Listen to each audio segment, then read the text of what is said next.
Hi hello இப்போ எங்கே போகிறோம் பார்த்தீங்கன்னா கேரளாவுக்கு தான் போகிறோம். கேரளாவுக்கு ஒரு வேலையாக போகிறோம். போகிற வழியிலே பார்த்தீங்கன்னா இந்த ரம்புட்டான் பழம் வந்து வித்துட்டு இருந்தாங்க. பழம் பேர்லாம் தெரியாது, ஏதோ தெரிஞ்ச அளவுக்கு சொல்கிறேன். அதில் நாங்களும் 1 கிலோ வாங்கி சாப்பிட்டு பார்த்தோம். செம்ம டேஸ்ட்டு. அதை எப்படி சாப்பிடணும்னு தெரியல. எங்கள் வீட்டுக்காரர் வாயில் ஒரு கடி அப்படின்னு சொல்லுவோம். வாயில் கடித்து பார்த்தோம். உண்மையிலே சொல்கிறேங்க, அவ்வளோ ஒரு இனிப்பான டேஸ்ட்டு.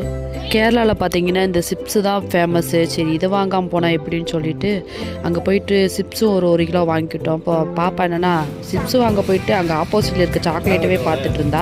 சரி வா சாக்லேட்டும் வாங்கிக்கிறோன்னு சொன்னேன். சரிம்மா சொல்லிட்டு கொடுங்க, ஒரு டேஸ்ட்டு பார்க்கணும்னு சொல்லிட்டு இருந்துச்சு. அவங்க ஒன்றா கொடுத்தாங்க. டேஸ்ட்டு பார்த்தோன்னே பிடிச்சிக்கிச்சு.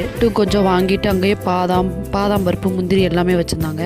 சரி, அதுலேயும் ஒரு 1/4 கிலோ வாங்கிட்டு கிளம்பியாச்சு. பாப்பா செம்ம ஜாலியாகிட்டா சாக்லேட்டை பார்த்தோன்னே. சரி, போகிறது ரொம்ப டயர்டாக இருந்துச்சுன்னு சொல்லிட்டு ஒரு டீ வாங்கி கொடுங்கன்னு சொல்லிட்டு நாங்களும் ஒரு டீ வாங்கி குடிச்சிட்டு வீட்டுக்கு வந்துட்டோம். இந்த மாதிரி வீடியோஸ் பிடிச்சிருந்தா சப்போர்ட் பண்ணுங்கள், சப்ஸ்கிரைப் பண்ணுங்கள். டாட்டா பாய்.